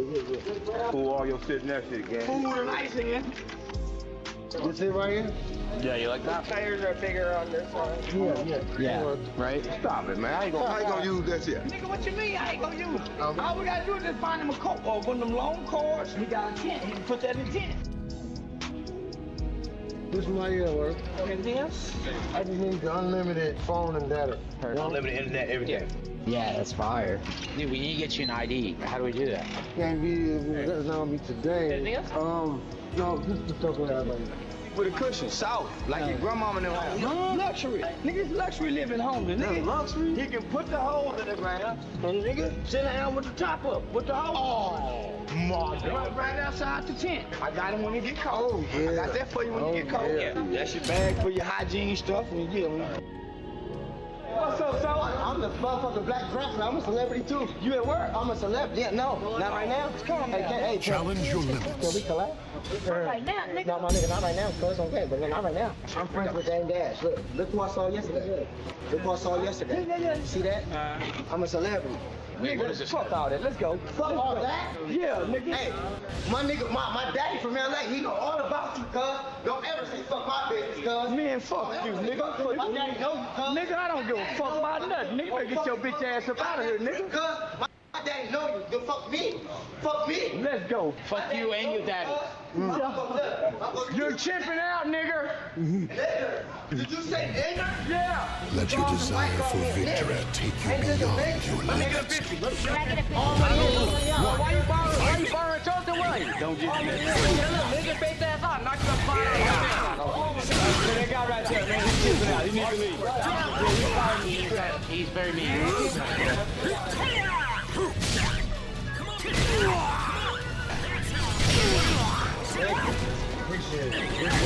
You need an idea.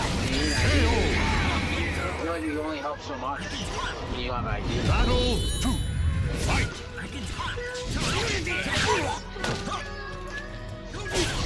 Go this place.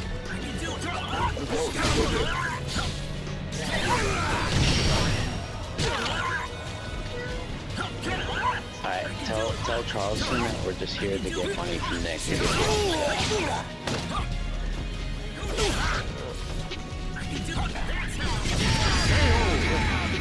Alright, so we have Vegas Auto Gallery. We were gonna help out a homeless person, but they got no idea, no nothing. We help them out like that, which find them crap. We love to buy drugs, but for ourselves, not for other people, right? We like to share drugs. We share drugs, we don't buy people drugs, right? What do black people love besides getting off their case? There he is, Hellcats. I'll answer for you. Black people love Hellcats.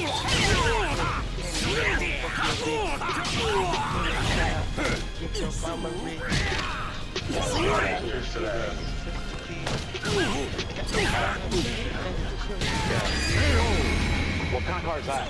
The 918 Spider? The Porsche 918 Spider? Blessings for those who have repeatedly escaped.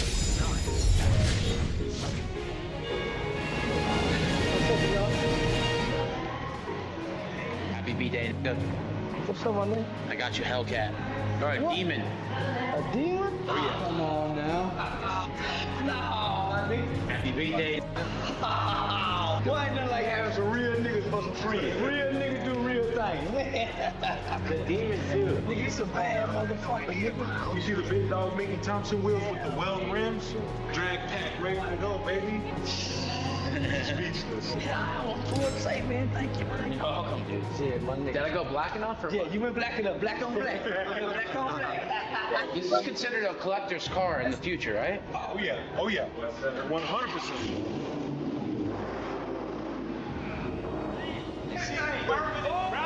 We did everything. Yeah, she don't want to fuck me. She want to fuck the car. Charles, you gotta teach a brother a lesson on to get identification. Because as soon as I heard he had no idea, it's like, okay, this is easy. Okay, Charleston White's gonna do birthday present. Yeah. Here's what we're gonna do. We help him out, but we're gonna give him basically an IOU. Yeah. Once he gets his identification, whatever, Let your come desire back for actually help victory him. Right take now, you we beyond can't really your do much limits. besides what we just did. To give him necessity to help him survive. Yeah, we gave him some clothes, shelter, and stuff. But we want to change his life for the vehicle, whatever he wanted. So, had he had his driving license, ID, he could drive the car. Hey, but you stole that shit. Hey, he had a company. We gave him yeah, the car coming. Battle 2. And then this is the whole birthday card on it. I was doing birthday card. Homeless card. Really do almost the same people like it. I always do. As soon as you get your ID, when you get that. Cowboy just had a cowboy. Cowboy just had a cowboy in that horse company, so you got that out of Yeah, so we're gonna go part 2. Let a homeless person spend like, well, we spent like $0. So, love you guys. Shout out Charleston White. Alright, we'll see you guys on the tripod.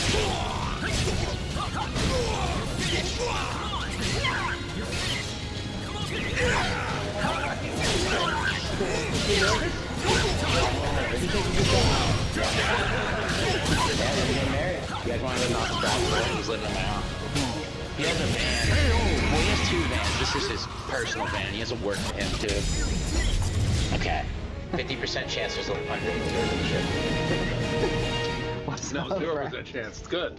Oh, what the fuck? We're getting married, dude. We have so many people here. Pino, Palm Beach Pete. A lot of people say he's actually Epstein. Like he did like a jaw surgery, right? No, this is a great test because he's actually boys with Epstein. Because I've never met Epstein. Brad's 37. He told me the whole story because he used to train Tyler Perry, and then he met someone which he knew, somebody that knew Epstein, which invited you to that party, which then led you to the island. The Epstein guy we gotta talk to. Dude, that's too detailed to make that up. You knew one thing, which was like train Tyler Perry, you made it the rest up. I'm getting married. And, like my first YouTube video back, I gave Leia a condo, and everyone decided for me that it was too crazy and that I didn't mean it.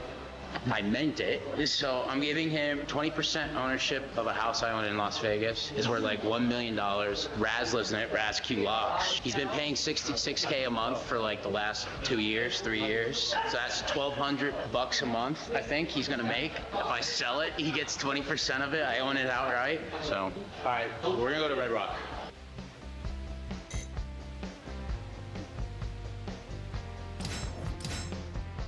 What's up, Brad? Yeah. What's up, bro? Hey, be careful. I got Careful. Okay, Lee, I don't know if you remember, I gave you a condo. Let's pop it up. See, you met my best friend, Lay. Oh my God, what up, dude? You remind me of myself. Oh my God, you want a house? Everyone thought I was crazy. I didn't mean it. Everyone's speaking for me. I'm gonna give you 20% of this Las Vegas house right here. Challenge your limits. And I have a tenant in it. They pay $6,500 a month. Okay. You have $200,000 in equity in this house. Yeah, I do it. Yeah, that's. Hell yeah, I'll do it too. You make $1,200 a month from the house. You collect rent. That's cash flow. You're a landlord. Come on. Yeah, sign it. I'll do it. All right. Yeah, I would do that shit. Deal. It's a great deal. Give this man a pen. It's official. Alright, so we got married. Toby's mom got a Chinese mom. Have you met her? Yeah, I do. Okay. And I'm gonna try to have sex with Toby's mom. Okay. You approve? I get you. Fuck yeah. Let your desire for Battle 1. Fight! I can do It's a beautiful night. Something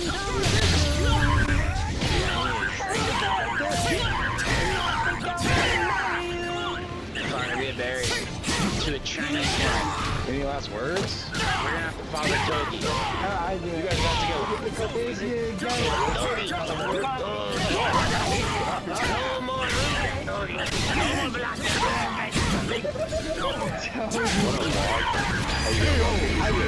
I drank. You're drunk? Yeah. How much you drink? 2 beers? You look good. Okay, so in any world, I would not approve of Steve marrying my mother. Also, I still don't approve of it. I think this is retarded. I love Steve and I love my mom. So anywhere in Vegas, so you only live once. You can marry my mom. And wow. And you better not marry my mom. That's that. I do it. This is not love, dude. This is not love. Okay, let me get a little brother. His name was Greenie. Kiss your mom. Don't kiss my mom. Yeah, I am. You can I'll take the butt. No! Oh my God, this might be the worst decision ever. This is Togi's mom's butthole. Yeah. Oh my God, dude. This is the most ridiculous day of my life. Oh, it's my champagne. We're celebrating tonight.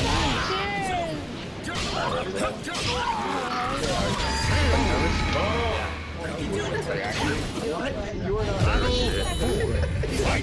got it, dude. Got the chain on you.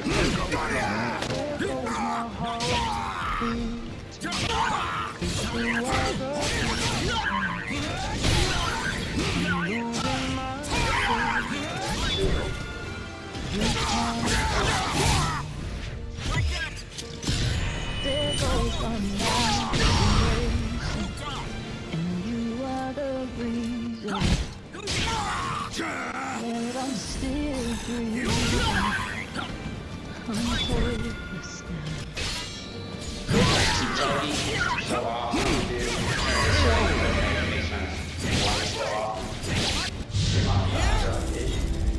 This is retarded. But I love you, and of course I love my mom, and it was her wish that, you know, do the wedding, so here we are.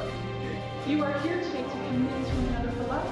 Boy. Your commitment is for richer, poorer, intimacy, and in health of that strike fire.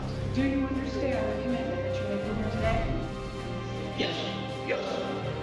With this ring, I give to you. I give to you. My love. just to be with you. Fix what I've broken. Now, by the power invested in me by the great state of Nevada, it truly is my honor to pronounce you committed for life. Kiss frogs. It's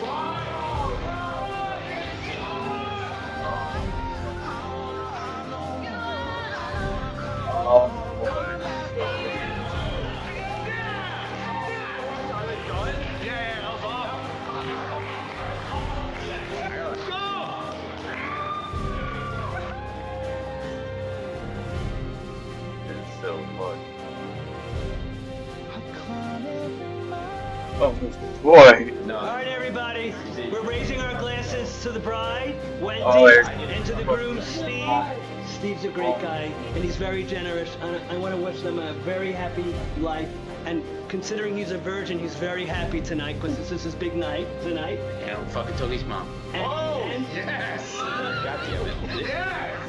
So let's all raise our glass. Cheers! Yes! I had a few things to say about it too. You know, family and friends, thank you everybody for coming out. When I first heard this, I thought it was the dumbest thing I ever heard. But seeing them up there, Mom, you look incredible. You've had some questionable choice of men in the past, but I really do think Steve's a good guy, and it was beautiful. It was nothing short of beautiful. So as much as I hate to admit it, I'm happy for you guys, and I'm excited to be. How did this work now? It's now Come here, son. Come here, son. Oh, love you, Dad. I kind of felt weird saying that. All right, guys. Lay just made a YouTube video, YouTube channel. Yeah. Make sure to subscribe. Use code YouTube. And use code Lay on YouTube. Yep. All right, show love. Subscribe. Give us some.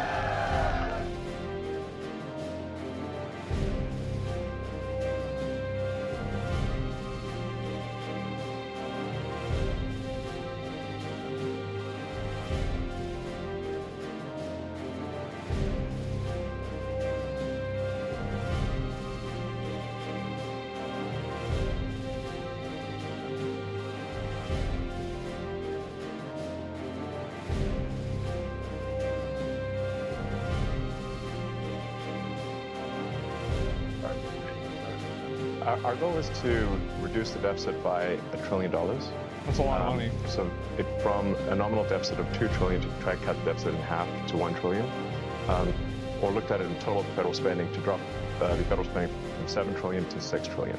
We want to reduce the spending by eliminating waste and fraud, reduce the spending by 15%, which seems really quite achievable.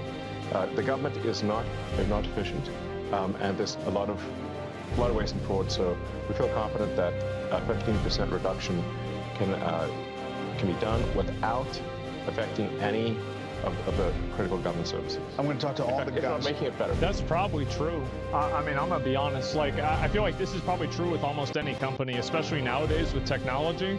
That you probably could cut 15% of the spending from a lot of companies and probably still make the same product. I mean, look what they did with Twitter, right? They cut it by 80% and they still made the same product. And I think it's better now. Guys, hear about the specifics, but for you, what's the most astonishing thing you've found out in this process?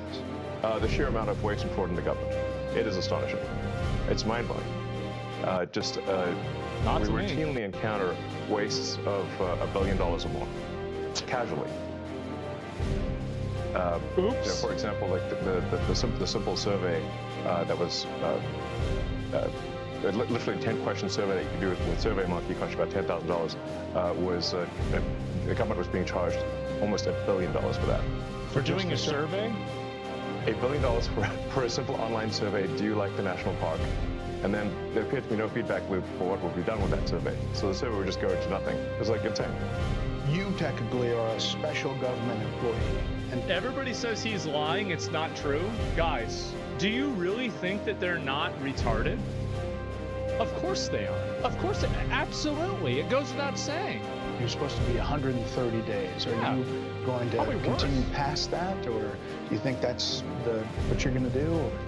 Well, I think we will have accomplished most of the work required to reduce the deficit by $1 trillion within that time frame. So in that time frame, 130 days. And the process is a report at some point, at 100 days? Or? Not really a report. We are cutting the waste and fraud in real time. So every day that passes, our goal is to reduce the waste and fraud by $4 billion a day, every day, 7 days a week. Wow. And so far we are succeeding. And I'm going to talk to the specifics, but there obviously are Doge critics who are reading all kinds of stuff. Obviously, lawmakers on the other side of the aisle are attacking you, and they characterize the approach as this: fire, ready, and then aim. And how do you approach that? How do you respond? People always make arguments for, like a system and like this system needs to be done. The reason why is that the system is created to protect them. They've created an apparatus that basically allows them to never have to make any changes and never be held accountable by anything, because they've created so many different levels of red tape and overlapping government apparatuses that it's almost impossible to dissect all of it. That's what happens. And so you see this, like, how many of you guys have been in a company where there's been like some sort of obfuscation mechanic where there's no way for you to really figure out who's at blame, and the product suffers in the long term because of that. No, I think that's what's happening in the government too, because that's what happens everywhere else. The hogs are mad that Trump is getting smaller. Yeah, I think so. Every company, yeah. Accountability becomes adjudicated to an abstract department. Exactly, yeah. And people, like, one thing that people are terrified of is direct personal accountability. And also, the main thing that highly skilled, highly motivated people want is direct personal accountability. To that. Well, I do agree that we actually want to be careful in the cuts, so we wanted to measure twice, if not twice, and cut once. I think that is our approach. They may characterize it as shooting people, but it is anything but that. Which is mistakes happen, right? That would make we don't make mistakes. If we were to approach it with the standard of making no mistakes at all, that'd be like saying someone in baseball's got a bad about. That's impossible. When we do that, yeah, like, I mean, of course. I can't. There's people that go to jail all the time because for the crimes they didn't commit. All the time. That doesn't mean that we just don't put anybody in jail. Like, every rule and every law is going to have bad outcomes. That's just how it is. Mistakes we quickly. And we that doesn't mean you can't do it. Some people say this shouldn't take a rocket scientist. Steve Davis, you are a rocket scientist. Yeah, now essentially you're the chief operating officer of Doge. So this is the guy. Big balls. Yeah, part of the Doge team. So how did you end up here? What's the biggest challenge you see? The reason I'm here, which is probably for many, is that I think the goal is incredibly inspiring. I think most of the taxpayers in the country would agree that in order to have the country going bankrupt would be a very bad thing, and therefore the country going not bankrupt is a good thing. That all of us are willing to kind of put our lives on hold in order to do. I think the thing that's special right now is we actually believe there's a chance to succeed. I feel like, I mean, especially for me, I mean, growing up, like, the government wasting money was like the most common meme in, like, TV, movies, everything. Like, I don't understand how we can have a culture that's made jokes and just acknowledge that the government wastes money frivolously constantly, and now we're supposed to act like, oh wait, no, never mind, no they don't. Yeah, 2 years ago we were doing that. Yeah, exactly.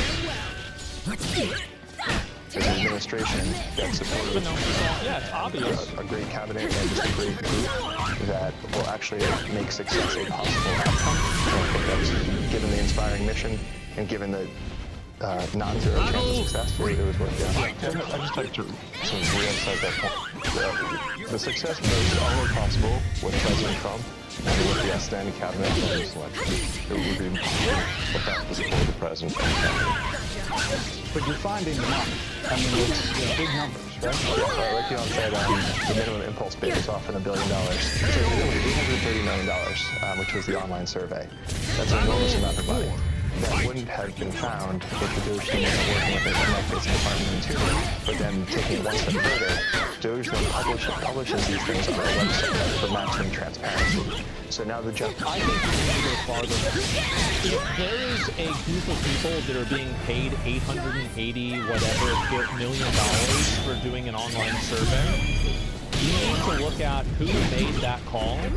You need to look at their relationship with the company that was given that contract, and then you need to, like, order audits of these people's financial tax returns. That's what needs to happen. Because, like, the moment that you start doing that, I think I know what's going to be on those tax returns. I think I know what it's going to be. I think everybody knows. It's not true though? Well, if it's not true, then the audit wouldn't matter, right? It wouldn't? I mean, logically, right? That would be it. So yeah, and their families, exactly, yes. And people that are in their family and around them too. Yeah, 100%. General public, it would have been impossible for the general public to have seen that. Now anyone can just log into Doge.gov anytime and see these payments. As they're not yet in real time, they're close, but they'll probably be in real time within the next few weeks. But the process, it still involves Congress, right? At some level? They still won't put them in jail?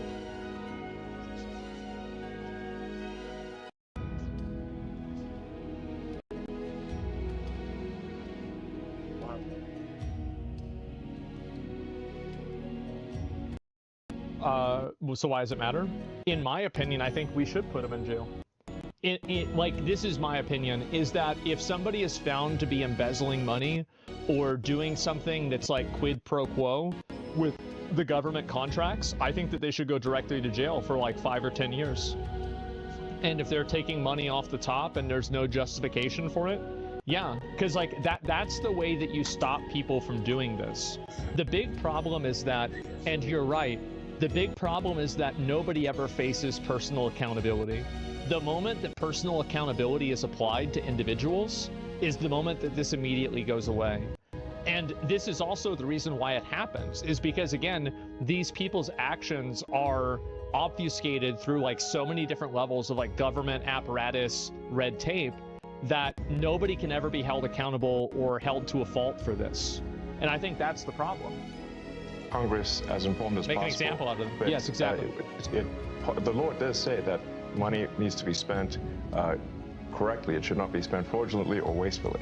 It's not contrary to Congress to avoid waste and fraud. It is consistent with the law and consistent with Congress. And we've seen actually great support, at least from the Republican side of the House, and occasionally some Democrats too. You know, it's nice to see people cross the aisle once in a while, but usually when they attack Doge, they never attack any of the specifics. So they'll say what we're doing is somehow unconstitutional or illegal or whatever. We're like, well, which line of the cost savings do you disagree with? And they can't point to any. And we list them all on Doge.gov and the Doge handle on X. And you'll see just outrageous things, one outrageous thing after another. Joe Gabbia, besides Elon, you're one of several billionaires here, co-founder of Airbnb, and you wanted to help out. I bumped into Anthony and Elon probably back in February, and they told me something about a mine that was dealt with retirement, and they said they needed somebody to help out to fix retirement in the government. I love the challenge, so I jumped on board, and it turns out there is actually a mine in Pennsylvania that houses every paper document for the retirement process in the government. Now picture this giant Let your desire for victory take you beyond your limits. I want to finish this. Battle 1. Fight! There's 22,000 filing cabinets stacked 10 high to house 400 million pieces. It's a process that's started in the 1950s and largely hasn't changed in the last 70 years. And so as you dug into it, you found retirement cases that have so much paper that are fitted on a shipping truck. So,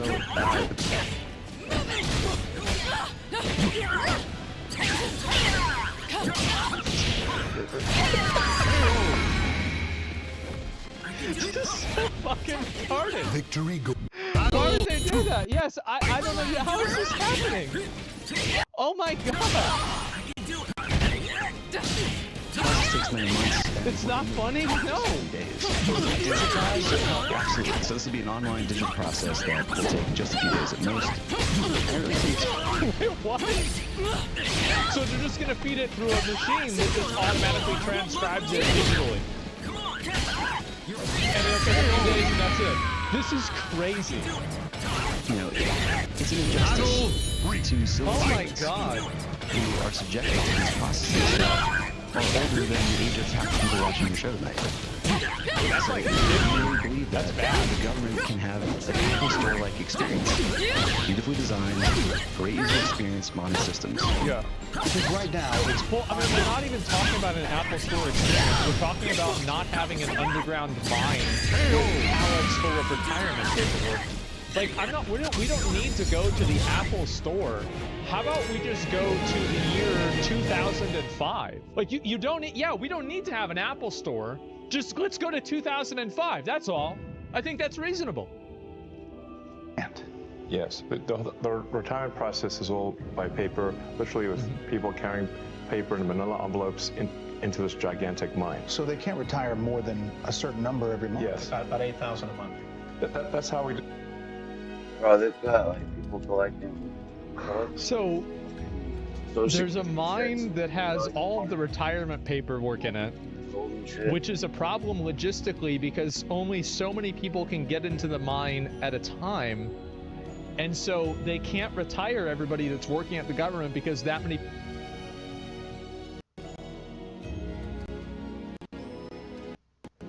Remember what I was saying before about how like this is a Russian nesting doll of like government apparatuses and red tape? Like this is what I'm talking about.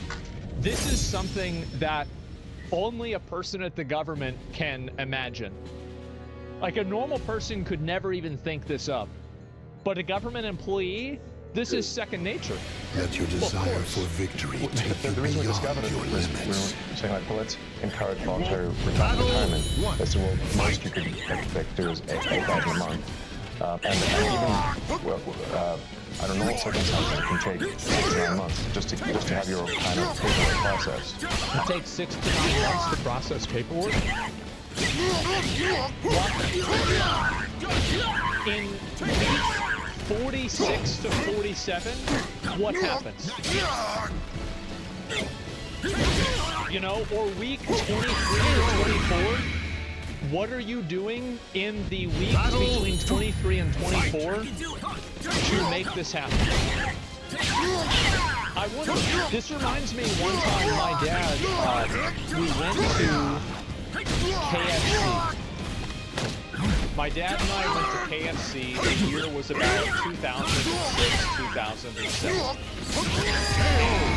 The guy, my dad likes the pot pies from KFC. And the employee there told my dad that it would be an 81-minute wait in order for my dad to get his pot pie. Because it would take 81 minutes for him to get the pot pie ready. That's right. My dad did not like this answer. The next moment, you know, we're talking to the manager. The manager gave my dad 5 or 6 free coupons for KFC after that, and he brought my dad out the pot pie in about 6 minutes.